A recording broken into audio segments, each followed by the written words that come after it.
लोकशाहीला बळकट ठेवण्यासाठी लोकशाहीच्या उत्सवामध्ये अनेक नागरिक मतदान करण्यासाठी मूलभूत अधिकार बजावण्यासाठी या ठिकाणी दाखल होत आहे। मात्र या ठिकाणी काहीतरी गोंधळ झालेला आहे। नेमकं काय हे गोंधळ झालेला आहे, कशामुळे झालेला आहे हे आपण जाणून घेण्याचा प्रयत्न करणार आहोत। आपल्यासोबत या ठिकाणी बीजेपीचे उमेदवार आहेत, आपण त्यांच्याशी संवाद साधणार। दादा, काय नेमकं झालं आहे? अख्ख्या लिंबरा स्कूल मध्ये बोगस आहे, इथंही बोगस आहे। आमच्या महिला हिंदू महिलांचं मतदान असताना मुस्लिम महिला येऊन मतदान करून गेली आहे। एवढी बेकार परिस्थिती आहे इथं, आणि ही फक्त गडावानी गेलेली परिस्थिती आहे। तिकडल्या तिकडल्या याद्या फिरवल्यात अख्ख्या त्यांनी। 200 1800 मतदान तिकडून घेऊन आले तिथं। काय वाटते आज जे मतदान होत आहे लोकशाहीच्या पद्धतीने आहे की दडपशाहीच्या पद्धतीने आहे? दडपशाहीच्या पद्धतीने मतदान आहे, आणि आमचा भाजपचा विजय दिसतोय म्हणून हे यांची सगळी कुडगुडी चाललेली आहे, त्याच्याशिवाय काही नाही यांचं। कुणाला हे नेमकं तुम्ही आरोप करण्याचा प्रयत्न करणार याबद्दल? फारुख इनामदार, निवृत्ती अण्णा बांधल, श्वेता घुले आणि अश्विनी सूर्यवंशी, अख्खा गडाचा पॅनल। म्हणजे गडाच्या पॅनल वरती आपण आरोप करणार आहे? हो, गडाच्या पॅनलवर आरोप करतोय आम्ही। आज होत असलेल्या मतदानाशी आपण सहमत नाही का? नाहीये सय्यदनगर मधल्या तर नाहीच, लिंबरा स्कूल आणि ससाने वस्तीवरल्या स्कूल मध्ये तर पूर्ण डुप्लिकेट मतदान केलेलं आहे। पोलिंग वरती पोलीस बंदोबस्त आहे, तरी सुद्धा आपल्याला या ठिकाणी शंका आहे का? पोलीस प्रशासन आम्हाला ताकद देत नाहीये। पोलीस प्रशासन इथंच थांबते, आम्हाला सांगते त्यांना बाहेर काढा।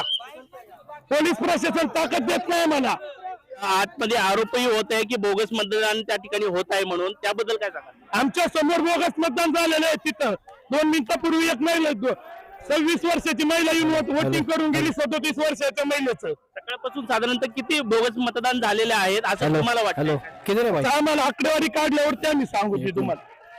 दादा, काय सांगाल या घटनेबद्दल? काय सांगाल, काय नेमकं परिस्थिती आहे इथली? ह्या भागामध्ये यांनी आता आम्ही पाहतोय सकाळपासून आहे ना, या ठिकाणी यांची 50 जेंट्स आणि 50 महिला ये जा चालू आहे, बुरका घालतात आणि त्या ठिकाणी मतदान दुसऱ्याच्या नावाचं या ठिकाणी करून जात आहेत। तर खऱ्या अर्थानं ही लोकशाहीला काळीमा फासणारी गोष्ट आहे।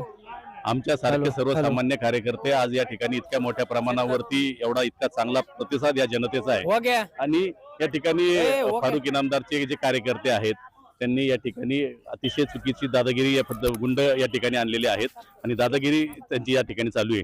तुम्ही पाहताय, आणि तुमच्या समोरच त्याचे गुन्हेगार आमच्या समोर आपण काय बोलत होते, त्याचा अर्थ असा आहे करतात, आणि जे गुन्हेगार त्यांनी सांभाळलेले आहेत ते खऱ्या अर्थानं तरोडी वस्तीवरती येऊन या प्रभागामध्ये सगळीकडेच त्यांची त्या ठिकाणी दादागिरी चाललेली आहे, की तुम्हीच तुमच्या डोळ्यांनी पाहिलेली आहे। मी तर तुम्हाला दाखवून दिलेली आहे, पण खरं तर हा जो प्रकार चाललेला आहे हा प्रकार संविधानाला धरून नाहीये, हा संविधानाच्या विरोधात हा प्रकार आहे। म्हणून ह्यांनी जातीचा तेढ निर्माण केला, आणि खऱ्या अर्थानं लोकांचा विश्वासघात करून पोलीस यंत्रणा पण बाकीच्या काही लोकांना मॅनेज करून त्या ठिकाणी मतदान हे चुकीच्या पद्धतीने चाललेलं आहे, बोगस चाललेलं आहे।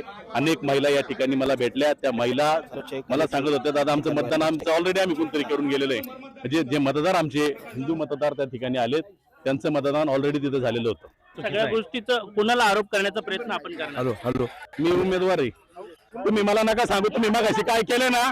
सकट तुम्ही मगाशी काय केलं ना, मला चांगलं माहिती आहे काय केलंय मगाशी, मला चांगलं माहिती आहे। दादा, काय सांगाल, काय नेमकं इथं परिस्थिती घडलेली आहे आणि काय सांगाल तुम्ही? मदत करत होते त्याबद्दल त्यांच्या समोर गुन्हेगारी चालू होती, सकटांसमोर जे पोलीस आहे ना सकट यांच्या समोर चालू होतं। नक्कीच आपल्या सकट आहेत, त्यांच्याशी देखील संवाद साधण्याचा प्रयत्न करणार आहे। काय सांगा नेमकी परिस्थिती आतमध्ये गोंधळ निर्माण होत आहे, उमेदवार नाराज झालेले आहेत, मतदान होत असलेल्याचं या ठिकाणी माहिती मिळत आहे। या ठिकाणी आपण पाहतोय चॅनलच्या माध्यमातून सकट यांना शांत बसावं, सकट यांना ऑन ड्युटी नका, सकट यांना आता ड्युटी नका, सकट लोकांना मदत करतोय, पोलीस मदत करतोय। नक्कीच या ठिकाणी आपण पाहतोय लोकशाहीच्या सणामध्ये मोठ्या उत्साहाच्या वातावरणामध्ये या प्रभागातली जनता लोकशाहीला बळकट ठेवण्यासाठी मतदानाचा अधिकार बजावण्यासाठी या ठिकाणी आले असता भाजपचे उमेदवार म्हणतात की या ठिकाणी मोठ्या प्रमाणामध्ये बोगस मतदान जे आहे ते होत आहे. मात्र या सगळ्या गोष्टीला नेमकं कोण जबाबदार असणार आहे? पोलीस प्रशासन या ठिकाणी मोठ्या प्रमाणामध्ये तैनात करण्यात आलेली आहे. मात्र पोलीस प्रशासन या सगळ्या गोष्टीकडे लक्ष देत नाही का? पोलीस प्रशासनाचे यंत्रणा या ठिकाणी काम करण्यासाठी कमकुवत पडतायत का? हे दृश्य आपल्याला पाहायला मिळते. आपण या ठिकाणी पाहतोय भाजपचे जे उमेदवार आहेत हे स्वतः या ठिकाणी बसलेले आहेत. नेमकं या ठिकाणी रोडवरती बसून या ठिकाणी नाराजगी ते व्यक्त करत आहेत. दादा, आपण रोडवरती बसून नाराजगी व्यक्त करताय, काय सांगाल? काय पर्याय राहिला माझ्या हातात? तुम्ही आता माझ्या तुमच्या समोर, तुम्ही चॅनलच्या समोर पोलीस यंत्रणा काय काम करताय तुम्ही पाहताय तुमच्या डोळ्यांनी.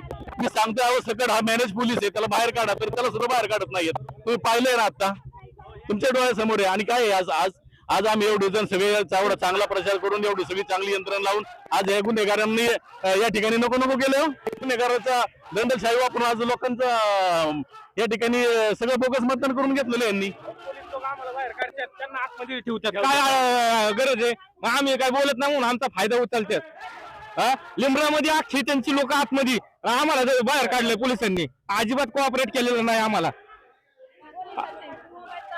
काय काय म्हटले तुम्ही? आता आम्ही एक जणांबद्दल आणि दुसऱ्या सर म्हणतात मोबाईल अलाउड नाही, मोबाईल बाहेर.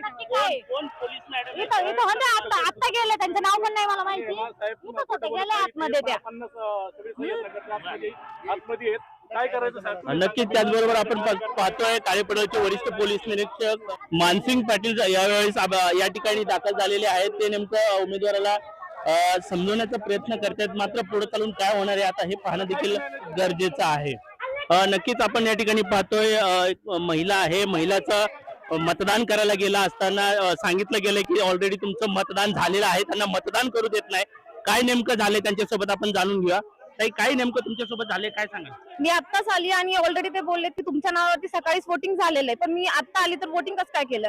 आणि ते बोलले की same to same ID proof आहे त्यांच्याकडे. मग ते ऑलरेडी फ्रॉड करतात ना इथे सगळं. तिथे रोस्टर वरती वोटिंग करून घेतले, पण ते व्हॅलिड आहे की नाही तेच माहित नाहीये. म्हणजे तुम्हाला काय म्हणायचं मग झालेलं जे मतदान आहे जे आता वोट केलं ते व्हॅलिड नाहीये. मला ते बूथ वरतीच पाहिजे वोटिंग करायला. बूथ वरतीच मतदान करायला पाहिजे. काय आता कोणाला दोष देण्याचा प्रयत्न आपण करणार आहे? आणि इथे सगळ्यांचाच चालू आहे काय ना काय. असं हे की पर्टिक्युलर कोणी नाहीये की प्रत्येकाचा दोष इथे आहे. नक्कीच खऱ्या अर्थाने जर पाहिलं तर हे जे महिला आहे, महिला मतदान करण्यासाठी, मूलभूत अधिकार बजावण्यासाठी, लोकशाहीला जिवंत ठेवण्यासाठी, लोकशाहीच्या उत्सवामध्ये सहभाग होण्यासाठी या ठिकाणी दाखल झालेली आहे. मात्र मतदान करायला गेले असताना बूथवर सांगितलं जातंय की तुमचं मतदान ऑलरेडी झालेलं आहे. त्या महिलेला मतदान व्हॅलिड आहे का नाही हे देखील त्यांच्या मनामध्ये शंका निर्माण झालेली आहे. पुढे चालून काय हे पाहणं आता गरजेचं आहे. आपण हे पाहतोय हे दादासाहेब गुज्जर हे विद्यालय आहे आणि आज या ठिकाणी लोकशाहीला बळकट ठेवण्यासाठी आणि लोकशाहीचा उत्सव साजरा करण्यासाठी या ठिकाणी प्रत्येक नागरिक मतदान करण्यासाठी या ठिकाणी दाखल होत आहे. मात्र या ठिकाणी आपण पाहतोय 2 गटामध्ये आतमध्ये वादविवाद झालेला आहे आणि हे देखील दृश्य आपण या ठिकाणी पाहतोय. मतदान करण्यासाठी जनता जनार्दन आहे ते या ठिकाणी उपस्थित आहे. आपण या ठिकाणचं जे दृश्य आहे ते पाहू शकतो किती मोठ्या प्रमाणात या ठिकाणी जमा झालेली आहे. त्यामुळे या परिसरातलं जे वाहतूक आहे, वाहतूक कोंडी सुद्धा मोठ्या प्रमाणामध्ये झालेली आहे. पोलीस प्रशासन या ठिकाणी आहे, पोलीस प्रशासन काम करत आहे. मात्र या ठिकाणी नागरिकांच्या वतीने पोलीस प्रशासनाला काम करण्यासाठी योग्य त्या पद्धतीने करू देत नाही का? नागरिक पोलीस प्रशासनाला योग्य त्या पद्धतीने कॉपरेट करत नाही का? असा देखील प्रश्न निर्माण होतोय. आपल्यासोबत या ठिकाणी काळेपडळ पोलीस स्टेशनचे वरिष्ठ पोलीस निरीक्षक मानसिंग पाटील आहेत. आपण त्यांच्याशी देखील संवाद साधणार आहोत. काय सांगाल? आतमध्ये गोंधळ होतोय, बाहेर एवढा मोठा गोंधळ आहे, ट्रॉफिक वाहतूक आहे. पोलीस प्रशासनाला नागरिक योग्य त्या पद्धतीने कॉपरेट करत नाही का? काम करू देत नाही का? काय सांगाल? सध्या राजकीय वातावरण तापलेलं आहे, त्याच्यामुळे कार्यकर्त्यांची पण खूप गर्दी झालेली आहे आणि हा एरिया तसा मिश्र वस्तीचा आहे. त्याच्यामुळे दोन नेत्यामध्ये तुल्यबळ लढत आहे. त्याच्यामुळे दोन्ही नागरिकांमध्ये मतदारामध्ये तसा उत्साहाचं वातावरण आहे. कुठलाही अनुचित प्रकार घडला नाही. नागरिकांनी खूप छान पोलिसांना सहकार्य केलेलं आहे आणि पोलीस प्रशासन सुद्धा नागरिकांच्या मदतीला धावून गेलेलं आहे. म्हणजे अपंग व्यक्ती असतील, वयस्कर व्यक्ती असतील, सिनियर सिटीजन असतील तर त्यांना मतदानासाठी नागरिकांच्या मदतीने त्यांना मतदान केंद्रापर्यंत पोहोचवलेलं आहे. तर हा सर्व प्रकार सकाळी 6 वाजल्यापासून चालू आहे आणि आता 5:30 वाजलेले आहेत. 2 ते 3 मिनिटात आता मतदान गेट बंद होईल आणि सर्व प्रक्रिया संपेल.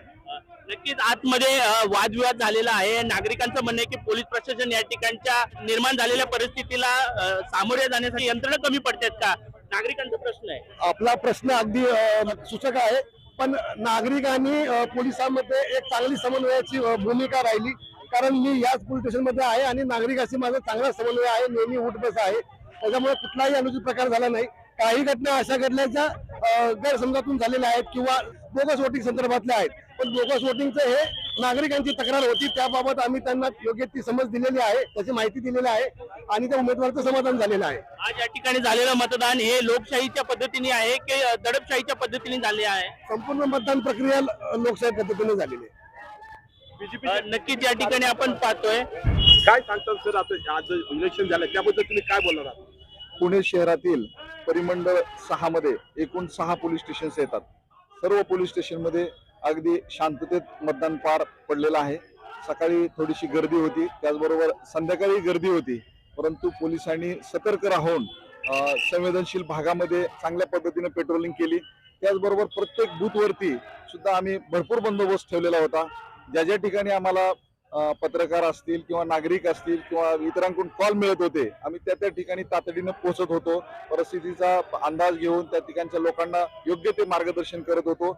एकंदरीत सर्व प्रक्रिया सर्वांच्या सहकार्यानं लोकशाहीतील मोठी प्रक्रिया यशस्वीपणे पार पडली असं म्हणता येईल.